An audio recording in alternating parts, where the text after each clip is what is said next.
اصل معجزہ کسے کہتے ہیں؟ جسے کوئی نبی چیلنج کے ساتھ پیش کرتا ہے کہ یہ ہے میری رسالت کا ثبوت، آؤ مقابلہ کر لو۔ حضرت موسیٰ علیہ السلام کے جو اصل معجزے تھے وہ دو تھے۔ ایک عصا، جس کا کہ مقابلہ کیا، آپ کو معلوم ہے کہ فرعون نے تمام جو جادوگر تھے پورے مملکت کے انہیں جمع کیا اور مقابلہ کیا۔ تو جس چیز کو کہ پیش کیا جائے چیلنج کے ساتھ کہ آؤ تو مقابلہ کر لو، وہ اصل معجزہ ہوتا ہے اس نبی اور رسول کا۔ تو حضور صلی اللہ علیہ وسلم کا اصل معجزہ، یعنی معجزات، آپ یہ موالتے میں مبتلا نہ ہو، میں بقیہ معجزات کی نفی نہیں کر رہا، یہ واقعات اپنی جگہ حق ہیں کہ حضور کو پتھر سلام کرتے تھے۔ حضور صلی اللہ علیہ وسلم جس کھجور کے تنے کے ساتھ ٹیک لگا کر خطبہ دیا کرتے تھے، جبکہ ابھی مسجد نبی میں ممبر نہیں بنا تھا، جب تعداد زیادہ ہو گئی مسلمانوں کی اور ضرورت محسوس ہوئی کہ ذرا بلند مقام پر کھڑے ہو کر آپ خطبہ ارشاد فرمائیں، تو پھر وہ ممبر بنا کر رکھا گیا۔ پہلے مرتبہ جب آپ ممبر پر چڑھ رہے تھے خطبہ دینے کے لیے، تو اس کھجور کے سوکھے تنے میں سے ایسی آواز آئی جیسے کوئی بچہ بلک بلک کر رو رہا ہو کہ وہ سعادت جو مجھے حاصل رہی تھی آج تک میں محروم ہو گیا۔ تو یہ انبیاء کا مقام ہے۔ مولانا روم نے اسی لیے کہا ہے کہ فلسفی کو منکر حنانہ است، از حواس انبیاء بیگانہ است۔ فلسفی اور عقلیت پرست انسان وہ تو حنانہ کا انکار کر دے گا، کیسے ممکن ہے سوکھا تنا اور اس کے اندر سے بچے کی طرح بلکنے کی آواز آئے، لیکن یہ اس لیے کہ وہ انبیاء کے خصوصی احوال جو ہے ان کو جانتا نہیں۔ اس قسم کے خرق عادت واقعات حضور کی زندگی میں بھی بے شمار ہوئے، لیکن حضور کا وہ معجزہ جس میں تحدی کے ساتھ چیلنج کے انداز میں کہا گیا کہ آؤ مقابلہ کرو، وہ صرف اور صرف قرآن ہے۔ چنانچہ آپ سورہ بنی اسرائیل میں دیکھیں گے، قُلْ لَئِنِ اجْتَمَعَتِ الْإِنسُ وَالْجِنُّ عَلَىٰ أَن يَأْتُوا بِمِثْلِ هَٰذَا الْقُرْآنِ لَا يَأْتُونَ بِمِثْلِهِ وَلَوْ كَانَ بَعْضُهُمْ لِبَعْضٍ ظَهِيرًا۔ اے نبی چیلنج کر دیجئے، اگر تمام انسان اور تمام جن مل کر یہ چاہیں کہ اس قرآن جیسی کوئی تصنیف کر دیں، تو چاہے وہ ایک دوسرے کا کتنی بھی اس میں مدد کریں اور تعاون کریں، وہ ہرگز قرآن جیسی کتاب تصنیف نہیں کر سکتے۔ اس سے آگے بڑھ کر یہ بات کہی گئی، اچھا پورا قرآن نہیں لا سکتے، اس قرآن کی طرح کی 10 صورتیں ہی تصنیف کر لو۔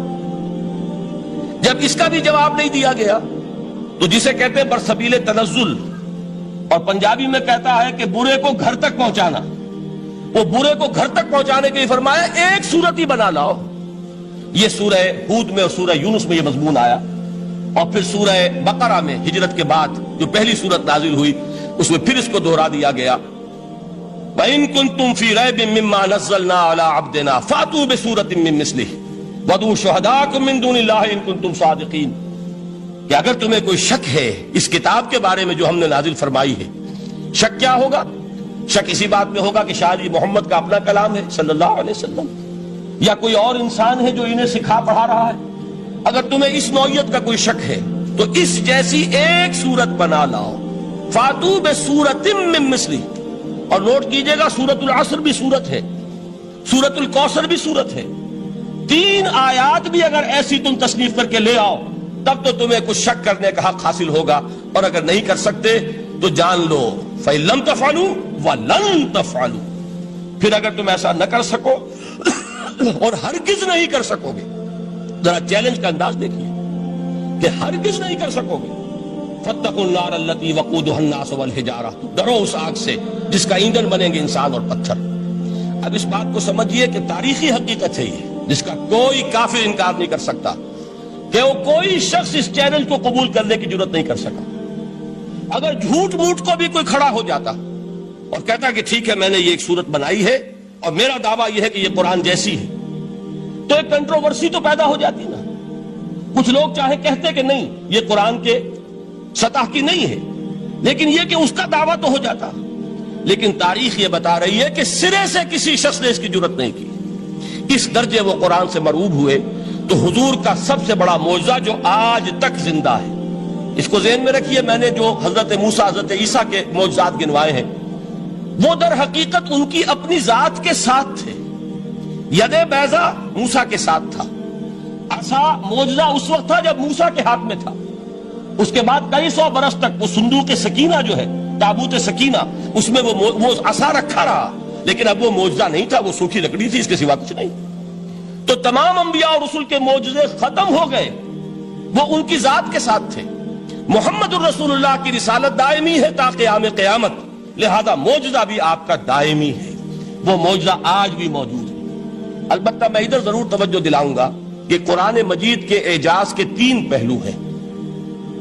پہلا پہلو، اور زیادہ تر اسی کی طرف توجہ زیادہ ہوئی ہے، وہ ہے قرآن کی فصاحت، بلاغت، ادبیت، اس کی چاشنی۔ ظاہر بات ہے کہ اس کا شعور اور ادراک صرف عربوں کو ہو سکتا ہے، بلکہ میرے خیال میں ناراض نہ ہو اہل عرب تو آج کے عربوں کو بھی نہیں ہو سکتا۔ یہ اسی دور کے عرب، ان کی اپنی جو اس وقت کی زبان تھی، اس زبان میں فصحاء، بلغاء، شعراء، خطباء، ان کو اتنا ذوق تھا کہ وہ باقی پوری دنیا کو کہتے تھے یہ گونگے ہیں، بولنا ہمیں آتا ہے، خطیب ہم ہیں، شاعر ہم ہیں، خطبہ ہم دے سکتے ہیں، شعر ہم کہہ سکتے ہیں، باقی سب تو عجمی ہیں، گونگے ہیں، ان کے اندر نہ فصاحت ہے، نہ بلاغت ہے، نہ ان کے کلام میں چاشنی ہے، نہ اس کے اندر کوئی شکو ہے۔ یہ دعویٰ جنہیں تھا، جب ان کے منہ بند ہو گئے قرآن کو سننے کے بعد کہ اس کلام کا کوئی مقابلہ ممکن نہیں ہے، جو ان کے سبع معلقہ کے شعراء میں سے آخری شاعر وہ ایمان لے آئے، اس کے بعد جب ان سے کہا گیا کہ اب آپ شعر نہیں کہتے، حضرت عمر نے ایک مرتبہ ان سے سوال کیا کیا بات ہے، اب آپ نے شعر کہنے چھوڑ دیے؟ تو ان کا جواب یہ تھا اب بعد القرآن، کیا اب قرآن کے بعد بھی اس کا امکان ہے کہ کوئی شخص اپنی فصاحت اور بلاغت کا کوئی اظہار کرنا چاہے؟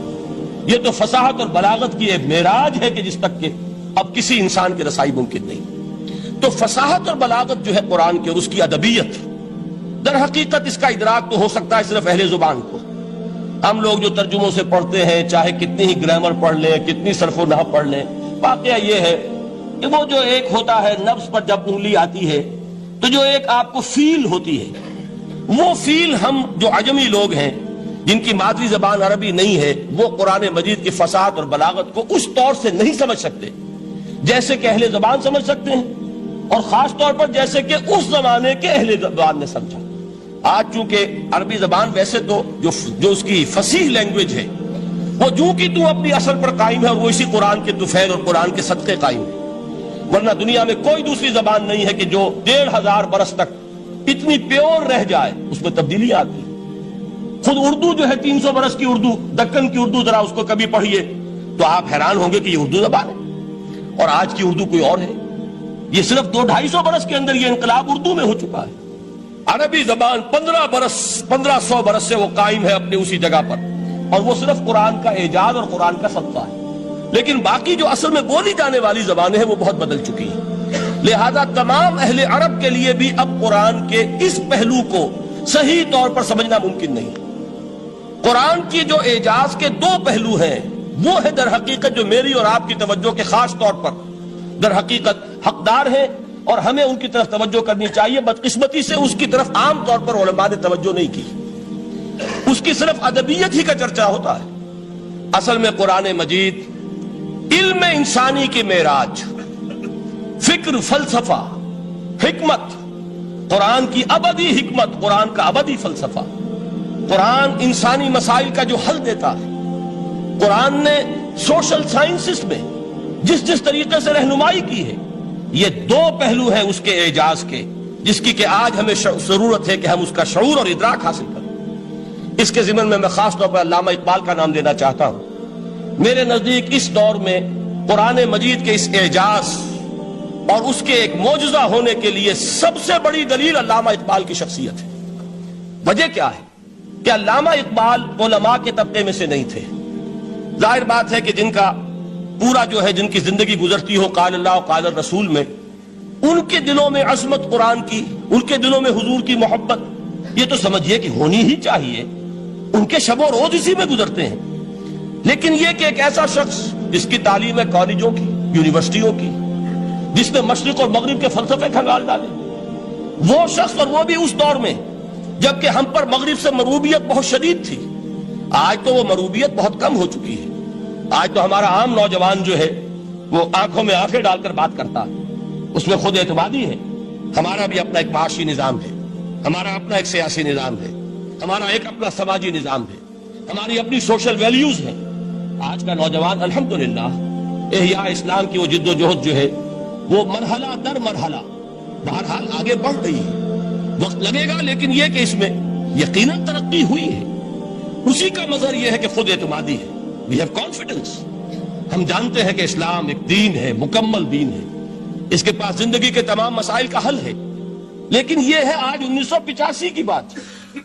علامہ اقبال اس صدی کے آغاز میں گئے ہیں یورپ، جبکہ ہم محکوم تھے انگریز کے۔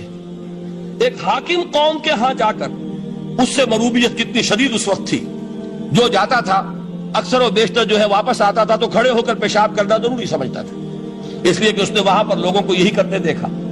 ان کا لباس، ان کی وضاحت، ان کی تہذیب، ان کا تمدن، ہر طرح سے ان کے گن گاتا ہوا، ان کے لیے وہ بہت قصیدے جو ہے تعریف کے کہتا ہوا آتا تھا۔ لیکن ایک علامہ اقبال کی شخصیت وہ ہے کہ وہ یہ خود کہتے ہیں کہ میں اس آگ میں ڈالا گیا ہوں مثل خلیل، مغربی تہذیب کے اس الاؤ میں مجھے اس طرح ڈالا اللہ نے جیسے کہ حضرت ابراہیم کو آگ میں ڈلوایا۔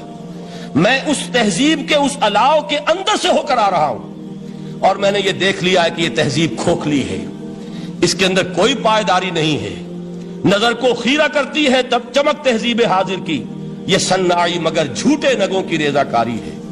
اور دیار مغرب کے رہنے والوں، خدا کی بستی دکان نہیں ہے، کھڑا جسے تم سمجھ رہے ہو وہ اب زرے کا معیار ہوگا۔ تمہاری تہذیب اپنے خنجر سے آپ ہی خودکشی کرے گی، جو شاخ نازک پہ آشیانہ بنے گا ناپائیدار ہوگا۔ اب آپ اندازہ کیجئے وہ شخص جو بنیادی طور پر فلسفی ہے، فلسفے کا طالب علم ہے، وہ جرمنی اور انگلستان میں جا کر فلسفے کھنگالنے کے بعد اسے اگر تسکین حاصل ہوئی، اس کی جو علم کی پیاس تھی اگر اسے سیری حاصل ہوئی تو صرف قرآن کے ذریعے سے۔ نہ کہیں جہاں میں اما ملی، جو اما ملی تو کہاں ملی میرے جرم خانہ خراب کو تیرے عفو بندہ نواز میں۔ یہ وہ شخص ہے، آخری زندگی میں ان کا کام صرف ایک رہ گیا تھا، قرآن کی تلاوت۔ بڑے بڑے فلسفی ملنے آتے تھے علامہ اقبال سے ملنے، وہ سمجھتے تھے بڑی لائبریری ہوگی، جیسے بڑے وکیل اس کے لائبریری آپ کو معلوم ہے کتنی جلدیں رکھی ہوگی، خوبصورت جلدیں بنی ہوئی، ایسے ہی کوئی بڑا فلسفی، بڑا پروفیسر، اس کی سٹڈی، اس کی کتابیں بڑی مروب کن ہونی چاہیے۔ لیکن علامہ اقبال کے ہاں سب کتابیں اٹھوا دی تھی انہوں نے، صرف ایک کتاب رہ گئی، اور سید نذیر نیازی کا نام آپ نے سنا ہوگا۔ انہوں نے جب یہ گواہی دی ہے، یہ واقعہ شاید آپ کے علم میں نہ آیا ہو، یہ بہت اہم واقعہ ہے۔ وہ یہ لکھتے ہیں کہ میں نے ایک مرتبہ علامہ سے پوچھا کہ کچھ لوگ اعتراض کرتے ہیں یا یہ خیال ظاہر کرتے ہیں کہ آپ نے اپنا فلسفہ خودی نیٹشے سے لیا ہے، کوئی کہتا ہے فلاں سے لیا ہے، کوئی کہتا ہے فلاں سے لیا ہے، کچھ آپ خود بتا سکیں گے کہ آپ کے فلسفہ خودی کی سورس کیا ہے؟ تو علامہ نے کہا کہ اچھا کل فلاں وقت آ جانا تو میں تمہیں لکھوا دوں گا، ڈکٹیٹ کرا دوں گا۔ تو سید نذیر نیازی کہتے ہیں کہ میں بہت خوش ہوا کہ یہ سعادت میرے حصے میں آ رہی ہے کہ علامہ اقبال خود مجھے تحریر کرائیں گے کہ میرے فلسفے کی سورس کیا ہے، میں نے کہاں سے اخذ کیا ہے۔ دوسرے روز وہ گئے، حاضر ہوئے، بڑے ہی ارمانوں کے ساتھ پینسل اور کاپی لے کر بیٹھے۔ علامہ نے فرمایا ذرا قرآن مجید نکال لاؤ۔ وہ قرآن مجید لائے، حیران ہوئے، یہ فلسفے کا سورس مجھے ڈکٹیٹ کرانے چلے تھے، یہ قرآن مجید کہہ رہے؟ کہا کہ ذرا سورۃ الحشر اس کا آخری رکوع، وَلَا تَكُونُوا كَالَّذِينَ نَسُوا اللَّهَ فَأَنسَاهُمْ أَنفُسَهُمْ أُولَٰئِكَ هُمُ الْفَاسِقُونَ۔ اے لوگوں، ان لوگوں کے مانند نہ ہو جانا جنہوں نے اللہ کو بھلا دیا، تو اللہ نے انہیں اپنی خودی سے غافل کر دیا، اپنے آپ سے بیگانہ بنا دیا، یہی ہیں لوگ جو فاسق ہیں۔ علامہ نے کہا میرے فلسفے کی سورس یہ میں آپ کو بتانا چاہتا ہوں۔ اس معنی میں کہتا ہوں کہ اس دور میں علامہ اقبال کی شخصیت کو میں اعجاز قرآن کا سب سے بڑا مظہر سمجھتا ہوں۔ ایک شخص 20ویں صدی عیسوی کی شخصیت، اور پھر یہ کہ وہ کہیں مسجد اور کسی مدرسے کے ماحول میں پلا بڑھا نہیں ہے، بلکہ اسکولوں اور کالجوں میں اور یونیورسٹیوں میں، اور صرف ہندوستان میں نہیں، انگلستان اور جرمنی کی یونیورسٹیوں میں رہا، جس نے اپنا لوہا منوایا ہے۔ وہ شخص اگر یہ کہتا ہے کہ میرے لیے فکر کی بنیاد، میرے فلسفے کی سورس، میری تمام سوچ کی رہنمائی جو ہے وہ اس کتاب نے کی ہے، تو معلوم ہوا کہ واقعتاً یہ قرآن مجید آج بھی معجزہ ہے۔ یہ بات تو ہوئی فلسفے اور فکر کے اعتبار سے۔ دوسرا پہلو جو اپلائیڈ پہلو ہے اس دور کے اعتبار سے وہ اہم تر ہو گیا ہے۔ انسان کے لیے جو پیچیدہ تمدنی مسائل ہیں، سیاسی مسائل کو کیسے حل کیا جائے، معاشی مسائل کا حل کیسے ہو، سماج میں توازن کیسے ہو، مرد اور عورت کے درمیان توازن کیسے ہو، ہوتا کیا ہے، یا عورت بھیڑ بکری کی طرح کی ملکیت بن جاتی ہے. ہمارے ہاں اردو میں جو اس کا محاورہ ہے کہ جوتی کی نوک، یہ اس کی حیثیت ہو جائے گی. یا دوسری طرف عورت کلوپیٹرا بن کر قوموں کی قسمتوں سے کھیلے گی. دنیا میں یہ دو انتہائیں ہوئی. کہاں نقطہ عدل کہاں ہے؟ کیسے بیلنس جو ہے اسٹرائک کیا جائے، مردوں کے حقوق اور فرائض اور خواتین کے حقوق اور فرائض، اس میں صحیح ترین ایکویشن ہے کیا؟ اسی طریقے سے فرد اور اجتماع، فرد اور ریاست، یا تو یہ کہ انسان کی انفرادی آزادی اتنی جا رہی ہے، مادر پدر آزاد، جس کا مظہر یہ ہے کہ آج انگلستان میں دو مرد بھی میاں اور بیوی کی حیثیت سے رہ سکتے ہیں. قانون تسلیم کرے گا ہسبینڈ اینڈ وائف، ان کو وہی حقوق حاصل ہوں. یہ ہے وہ آزادی. اور یا پھر یہ ہے کہ جو روس میں ہے یا دوسرے ممالک میں ہے کہ آزادی بالکل ختم، اور معلوم ہوا کہ ٹوٹلیٹیرین سوسائٹی ہے، مستبدانہ نظام ہے. ان کے درمیان نقطہ عدل کہاں ہے؟ اسی طرح سرمایہ اور محنت، اگر ذرا سا سرمایہ کو چھوٹ ملتی ہے وہ مزدور کا خون چوستا ہے اور اس کا حق اس کو نہیں دیتا. اقبال نے بہت خوبصورت انداز میں کہا ہے کہ خواجہ از خون رگے مزدور سازد لال ناب، از جفائے دہ خدایاں کشت دہ کا نا خراب. انقلاب انقلاب انقلاب. ایک طرف سرمایہ دار ہے جو مزدور کی رگوں میں سے خون نچوڑ کر سرخ شراب کا پیمانہ لے کر بیٹھا ہوا ہے، وہ در حقیقت مزدور کا خون ہے جو پی رہا ہے. ایک طرف وہ زمیندار اور جاگیردار ہے جو کاشتکار کا خون جو ہے چوس رہا ہے. تو یہ یا تو یہ انتہا ہے، اور یا یہ ہے کہ اگر ذرا آپ مزدور کو یا اس کارکن کو تھوڑا تحفظ دیجئے تو وہ کام نہیں کرتا. ہمارے ہاں پچھلے دور میں یہی ہوا تھا. میں یہ برملا کہتا ہوں، آج بھی آپ کے سامنے کہہ رہا ہوں کہ بھٹو نے واقعہ یہ بہت بڑا کارنامہ سر انجام دیا تھا. اس نے مزدور کو ایک سیلف ریسپیکٹ دی تھی، کاشتکار کو اپنی عزت کا احساس دیا تھا کہ میں بھی انسان ہوں، میرے بھی حقوق ہیں. لیکن نتیجہ اس کا نیگیٹو نکلا. مزدور نے کام کرنا چھوڑ دیا، معیشت کی گاڑی ختم ہو گئی.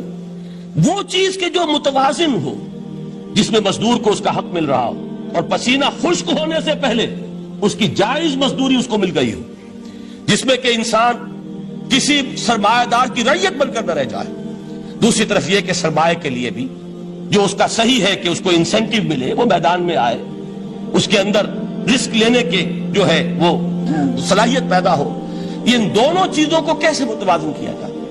واقعہ یہ ہے کہ یہ ہے وہ پیچیدہ مسائل جن کا حل قرآن میں ہے. ہماری بدقسمتی کیا ہے کہ ہم نے خود ان چیزوں کے لیے دوسروں کے سامنے جھولی پساری ہوئی، ہم دوسروں سے بھیک مانگ رہے ہیں. ہمارا حال کیا ہوا تھا اس صدی کے شروع میں؟ مصطفیٰ کمال پاشا نے جب ترکی میں اسلام کے آئلی قوانین بھی منسوخ کیے، نوٹ کیجئے اس کو، یہ اسی صدی کے وہ صدمے ہیں جو ہم نے اٹھائے ہوئے ہیں. اور گاہے گاہے باز خواہی قصہ پاری نہ رہا، تازہ خواہی داشتن گر داغ ہائے سی نہ رہا. اس صدی میں کیا نہیں ہوا؟ عربوں کی ریوولٹ ترکوں کے خلاف، ان کے پیٹھ میں جو خنجر گھونپا، اور ایک انگریز، ایک کرنل لارنس کی وہ ساری شرارت، اس کے نتیجے میں ایک عظیم مملکت عثمانیہ، سلطنت عثمانیہ، دی گریٹ آٹومان امپائر، اس کے چیتڑے اڑ گئے. اور اس کے بعد وعدے کیے تھے عربوں سے کہ ہم تمہیں حکومت دیں گے. ہوا کیا کہ ان کے چھوٹے چھوٹے ٹکڑے کیے اور تقسیم کر لیے. مغربی سامراج کا دور شروع ہو گیا.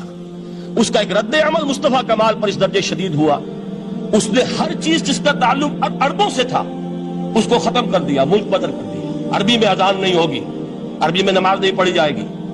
اور اسی کے ضمن میں یہاں تک گیا کہ فیملی لاز بھی رومن لاز جو ہے وہ نافذ کیے.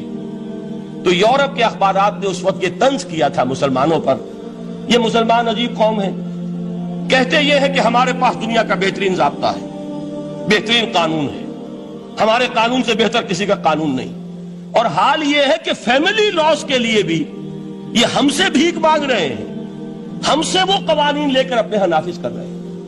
آج بدقسمتی سے اکثر و بیشتر مسلمان ممالک کا حال یہی ہے. آج ہم ان سے بھیک مانگ رہے ہیں. کہیں جمہوریت کی بھیک ہے، کہیں سوشلزم کی بھیک ہے، کہیں کسی اور سماجی نظام کی بھیک ہے، کہیں مرد اور عورت کی کامل مساوات کا ایک نظریہ ہے، شانہ بشانہ چلنے والا فلسفہ ہے، جو خالص مغرب کی تہذیب کی ایک بھیک ہے جو مانگی جا رہی ہے. کاش کہ آج قرآن کے اس اصل اعجاز کی طرف، جو اس کا اصل معجزہ اس دور کے لیے، میں نے عرض کیا کہ اعجاز قرآنی کا وہ معجزہ کہ وہ فصاحت اور بلاغت کی معراج ہے. وہ یا تو اپریشیٹ کر سکتے اہل عرب، اور اہل عرب میں سے بھی حقیقت میں وہ جو قدیم جاہلی شاعری کے جاننے والے ہیں جو بہت کم رہ گئے اب، وہ جان سکتے ہیں کہ جب قرآن نازل ہوا تو کیوں زبانیں گنگ ہو گئی تھی، کیوں کوئی ایک شخص جھوٹ موٹ کو بھی مدعی بن کر نہیں آ سکا کہ یہ میں نے قرآن کی جیسی ایک کتاب یا قرآن جیسی ایک سورت یا قرآن کی طرح کے چند جملے میں نے موضوع کر دیے ہیں. لیکن دوسرا پہلو ہے فکر اور فلسفہ، اس کے اعتبار سے جس کا سب سے بڑا ثبوت اس دور میں علامہ اقبال.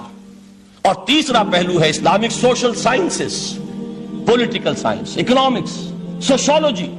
اس میں جو کچھ قرآن نے دیا ہے، جو آج بھی انسان کی رہنمائی کے لیے بہترین نظام ہے، اس نظام کو ہم سمجھے، اسے دنیا کے سامنے پیش کریں، تب در حقیقت قرآن مجید کا اعجاز سامنے آئے. یہ دو پہلو تو میں نے وہ عرض کیے ہیں کہ جو کسی غیر مسلم کو بھی نظر آئیں گے. قرآن کا پریزروڈ ہونا، اس کی انٹیگریٹی، اوتھینٹسٹی، یہ چیزیں وہ ہے کہ جو سب نے مانی. قرآن کے ذریعے تاریخ انسانی کا عظیم ترین انقلاب برپا ہونا، یہ وہ بات ہے کہ جو کسی اندھے کو بھی دیکھنی پڑتی ہے. اس حقیقت کا اعتراف دشمن کو بھی کرنا پڑتا. میں یاد دلا دوں آپ کو، ایچ جی ویلز، آپ نے نام سنا ہوگا، سائنٹیفک فکشن میں اس کا بڑا اونچا مقام ہے، لیکن اس نے تاریخ نسل انسانی پر بھی دو کتابیں لکھی، a short history of the world اور a concise history of the world. Concise history of the world میں وہ شخص حضور کے ذکر پر جب آتا ہے تو میں صرف ذکر کر رہا ہوں، نقل کفر نہ باشد، اس نے حضور کی شخصیت پر بڑے رقیق حملے کیے ہیں، بڑے گھٹیا حملے کیے. حضور کی خاص طور پر تعدد ازدواج کا جو معاملہ ہے، یہ کڑوی گولی ان کے حلق سے اتر نہیں سکتی، اس لیے کہ ان کا آئیڈیل ہے حضرت مسیح اور حضرت یحییٰ، جان دی بیپٹسٹ اینڈ جیسس آف نازارت. ان دونوں نے ایک شادی بھی نہیں کی، تجرد کی زندگی بسر کی، لہذا ایک شادی بھی ان کے نزدیک گھٹیا فعل ہے. تو حضور نے تو کی ہیں 11 شادیاں، 11 نکاح کے. یہ جو کڑوی گولی ہے یہ ان کے حلق سے نیچے نہیں اترتی، اس لیے میں انہیں معذور سمجھتا ہوں. تو اس نے اس پہلو سے تو بڑے حملے کیے، لیکن خطبہ حجۃ الوداع کے وہ جملے جو ہے تاریخی، پورے کے پورے اس نے کوٹ کیے. لا فضل لعربی علی عجمی ولا لعجمی علی عربی ولا لأحمر علی اسود ولا لأسود علی احمر الا بالتقوی کلکم بنو آدم وآدم من تراب. کسی عرب کو کسی عجمی پر کوئی فضیلت نہیں، کسی عجمی کو کسی عرب پر کوئی فضیلت نہیں، کسی گورے کو کسی کالے پر کوئی فضیلت نہیں، کسی کالے کو کسی گورے پر کوئی فضیلت نہیں سوائے تقوی کے. تم سب کے سب آدم کی اولاد ہو اور آدم مٹی سے بنائے گئے تھے. یہ الفاظ لکھ کر کہتا ہے کہ جہاں تک human fraternity, equality and freedom, 3 الفاظ نوٹ کیجئے، انسانی حریت، انسانی مساوات، انسانی اخوت، کہتا ہے جہاں تک ان 3 چیزوں کے واز ہیں، سرمنز کا تعلق ہے، وہ تو دنیا میں پہلے بھی بہت کہے گئے.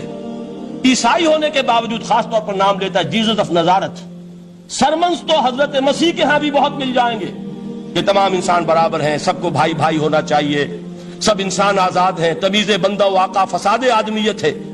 لیکن وہ کہتا ہے کہ یہ ماننا پڑتا ہے تاریخ انسانی میں پہلی مرتبہ ان اصولوں پر ایک انسانی معاشرہ قائم کیا محمد نے صلی اللہ علیہ وسلم. یعنی حضور کے ساتھ یہ معاملہ ایمپٹی سلوگنز کا نہیں ہے، یہ صرف واز